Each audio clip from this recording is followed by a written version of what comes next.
আল্লাহর নবী বলেছেন, ওই ব্যক্তি আমার দলভুক্ত নয়, আমার উম্মত নয়, আমার উম্মতের অন্তর্ভুক্ত নয়, যে আমার বড়দেরকে সম্মান করে না আর ছোটদেরকে স্নেহ করে না। সুবহানাল্লাহ। তাহলে আমরা আজকে যারা নিজেদেরকে মুমিন মনে করি, আমরা এক একজন পরিপূর্ণ ঈমানদার হতে চাই, অবশ্যই বড়দেরকে সম্মান করতে হবে আর ছোটদেরকে ভালোবাসতে হবে। আল্লাহ নবী সাল্লাল্লাহু আলাইহি সাল্লামের কাছে একজন সাহাবী আসলেন, মুসলিম আসলেন।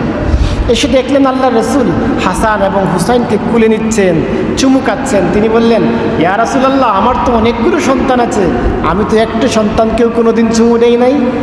আল্লাহ রসুল বললেন, এই হৃদয়ে যদি আল্লাহ তাআলা ভালোবাসা না দেন তাহলে আমি কি করব? এটা হচ্ছে ভালোবাসার অংশ।